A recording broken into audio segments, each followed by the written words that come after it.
हे friends, मैं हूँ गौरव और इमेजिन कीजिए आप एक विशाल से समुंदर में तैरती एक मछली हो। आप उस पानी की सबसे समझदार यानी इंटेलिजेंट मछली हो। आप एक जीनियस हो। आप इतने समझदार हो कि आपको पता है कि समुंदर क्या है, इसके प्राकृतिक कायदे कानून क्या है, कैसे इसके स्पेस में आप आगे पीछे मूव हो सकते हो और बाकी दुनिया भर की चीजें।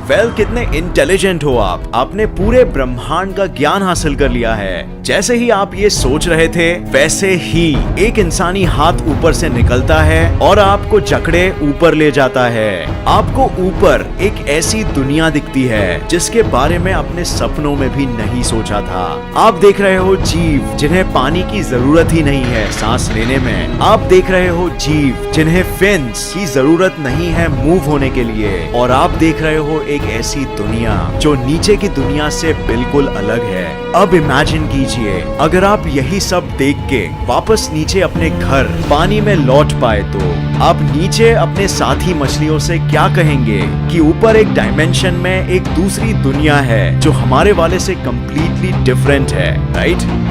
क्या यही मछली आज हम इंसान है? आपको तो पता ही होगा कि ब्रह्मांड का जन्म एक विशाल से धमाके में हुआ था जिसे कहते हैं द बिग बैंग। ये तो ठीक है और सभी जानते भी है, लेकिन हमें ये कैसे पता? जाहिर सी बात है हम तो वो समय वहाँ नहीं थे।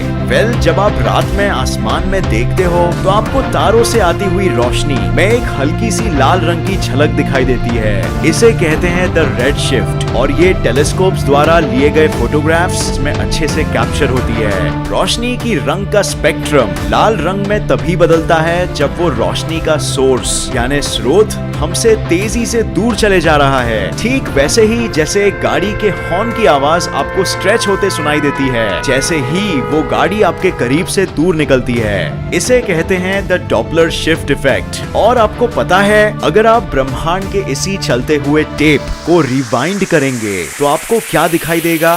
बिग बैंग, वो घटना जिसके होते ही सारे पार्टिकल्स और ऊर्जा एक दूसरे से दूर होते चले गए। स्पेस के वैक्यूम में प्रेशर उत्पन्न हो पाया जिसे हम आज डार्क एनर्जी कहते हैं। और ब्रह्मांड का अंत भी एक्चुअली निश्चित है। या तो एक दिन ग्रेविटी के वजह से सारे ऑब्जेक्ट्स आपस में टकरा जाएंगे और बिग क्रंच हो जाएगा, या तो डार्क एनर्जी के वजह से सारे पार्टिकल्स एक दूसरे से कोसों दूर चले जाएंगे और द बिग रिप में ब्रह्मांड खत्म हो जाएगा। लेकिन होगा जरूर तो हम भी इसमें शायद खत्म हो जाएंगे, राइट? क्योंकि हम भी इसी ब्रह्मांड के अंदर ही तो है।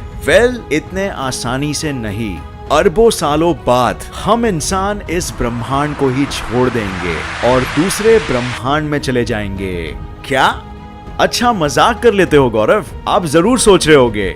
बट आइए जरा हम फिजिक्स की दृष्टि से सोचते हैं। आज हमारे ब्रह्मांड में बहुत से रहस्य है। जैसे हमें नहीं पता कि डार्क मैटर क्या है, डार्क एनर्जी क्या है। हमें नहीं पता कि एक एटम का इलेक्ट्रॉन कैसे इतना विचित्र व्यवहार करता है कि एक सेकेंड वो इधर है और दूसरे सेकेंड नहीं, एक टाइम में ही दो जगहें मौजूद हो पाता है। हमें ये भी नहीं पता कि इलेक्ट्रोमैग्नेटिज्म नजदीकी दायरे में ग्रेविटी से इतना ज्यादा शक्तिशाली क्यों है।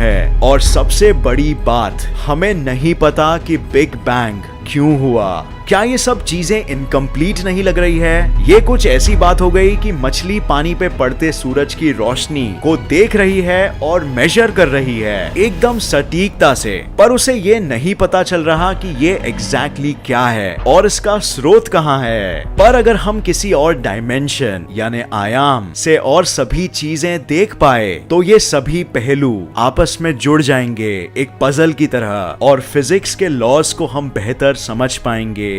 आज कुछ साइंस थियरीज है जिसका मानना है कि हमारी वास्तविकता में 12 डायमेंशंस यानी आयाम है जो हमारे पूरे ब्रह्मांड में सभी कुछ को एकजुट बना सकते हैं, सारे अनआंसर्ड क्वेश्चंस को आंसर कर सकते हैं। और ये 12 नंबर क्यों?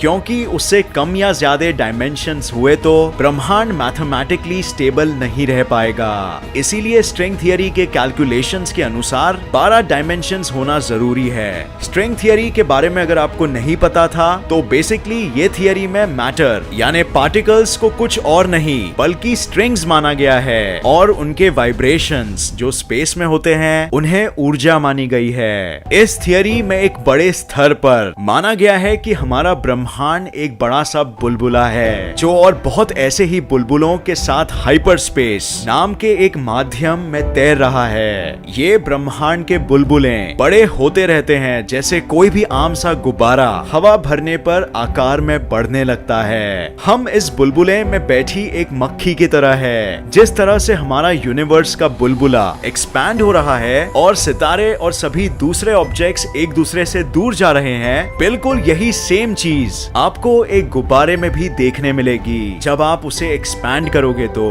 दो पॉइंट्स के बीच दूरी बढ़ते दिखेगी, जबकि ऐसा कोई पॉइंट नहीं है जहां से गुब्बारा एक्सपैंड हो रहा है। इसीलिए बिग बैंग का कोई पॉइंट नहीं है जहां से स्पेस बाहर के लिए एक्सपैंड हो रहा है। स्पेस हर जगह से एक्सपैंड हो रहा है जैसे वो गुब्बारा। हमारा ब्रह्मांड भी बिल्कुल ऐसा ही है। डार्क एनर्जी पूरे स्पेस को हर जगह से एक्सपैंड कर रही है, लेकिन ऑफ कोर्स हम ये सब नहीं देख सकते। इनफैक्ट हम तो तीसरे डायमेंशन को भी नहीं देख सकते, हम सिर्फ दो डायमेंशंस में ही देखते हैं। यकीन नहीं होता तो ये देखिए, इमेजिन कीजिए आप ये कॉइन है और ये एक ऑब्जेक्ट है जो या तो आपके करीब आ रहा है या तो दूर जा रहा है। अब ये जानने का कि ये किस तरफ आ रहा है आपके पास बस दो ही रास्ते हैं। अगर वो ऑब्जेक्ट पीछे जा रहा है तो फिजिक्स के लॉस के अनुसार आपको वो ऑब्जेक्ट छोटा होते नजर आएगा, और अगर वही ऑब्जेक्ट आपके पास आ रहा है तो वो ऑब्जेक्ट आपको बड़ा होते नजर आएगा। लेकिन अगर वो ऑब्जेक्ट पीछे जाने के साथ साथ आकार में बढ़ता भी चला जा रहा है तो क्या आपको किसी भी हालत में ये पता चल पाएगा कि वो ऑब्जेक्ट पीछे जा रहा है? नहीं, राइट? लेकिन अगर कोई जीव एक दूसरे डायमेंशन यानी फॉर एग्जाम्पल ऊपर से देख रहा है तो उसे बिल्कुल साफ साफ ये दिखाई देगा कि वो ऑब्जेक्ट पीछे भी जा रहा है और साथ साथ एक्सपैंड भी होते जा रहा है। तो इसीलिए हमेशा किसी भी जीव को वो जिस डायमेंशन की दुनिया में रहता है उससे एक डायमेंशन कम में ही दिखाई देगा, और हमारे यूनिवर्स के साथ भी बिल्कुल ऐसा ही है। हमारे ब्रह्मांड के बाहर दूसरे ब्रह्मांड के बुलबुले हैं और ये सब के बाहर में भी दूसरे डायमेंशंस जो हमारे ब्रह्मांड को उस नजर से देख सकते हैं जिस नजर से हम मछलियों को, या जिस नजर से ये चौथे डायमेंशन में जीने वाला जीव जो वो ऑब्जेक्ट के आकार को बढ़ते हुए देख सकता था। और इसी वजह से हम डार्क मैटर को भी नहीं देख सकते हैं, क्योंकि हो सकता है कि वो कोई दूसरे डायमेंशन में किसी दूसरे यूनिवर्स का मैस है जो हम देख नहीं सकते, बस उसकी ग्रेविटी को फील कर सकते हैं, क्योंकि ग्रेविटी ऑफ कोर्स एक ऐसा बल है जो सारे डायमेंशंस को इफेक्ट करता है। और फाइनली ऐसा भी हो सकता है कि ये हायर डायमेंशंस में दूसरे जीव यानी एलियंस भी रह रहे हैं जिनकी नजर हम पे पड़ी रहती है और हमें पता भी नहीं चलता। अब ये बहुत ही अजीब चीज है, बट फिजिक्स के लॉस के अनुसार ये बिल्कुल पॉसिबल है, और यही चीज साइंस को इंटरेस्टिंग भी बनाती है कि ये हमें हमारे रोजमर्रा की सोच से परे सोचने के लिए मजबूर कर देती है। तो उम्मीद है आपको ये वीडियो पसंद आया और इससे नया कुछ जरूर सीखने मिला। तो आपकी क्या राय है इस विषय में? क्या आपको लगता है कि हायर डायमेंशंस है और क्या वहां पे जीव हैं? कमेंट जरूर करना नीचे, हम जानना चाहेंगे। अगर आपको ये वीडियो पसंद आया तो इसे लाइक और शेयर करना मत भूलिए, और ऐसे ही साइंस वीडियोस के लिए इस चैनल को सब्सक्राइब करके नोटिफिकेशन बेल ऑन करना मत भूलिए। और मैं आपको नेक्स्ट वीडियो में मिलूंगा ऐसे ही किसी इंफॉर्मेटिव वीडियो के साथ।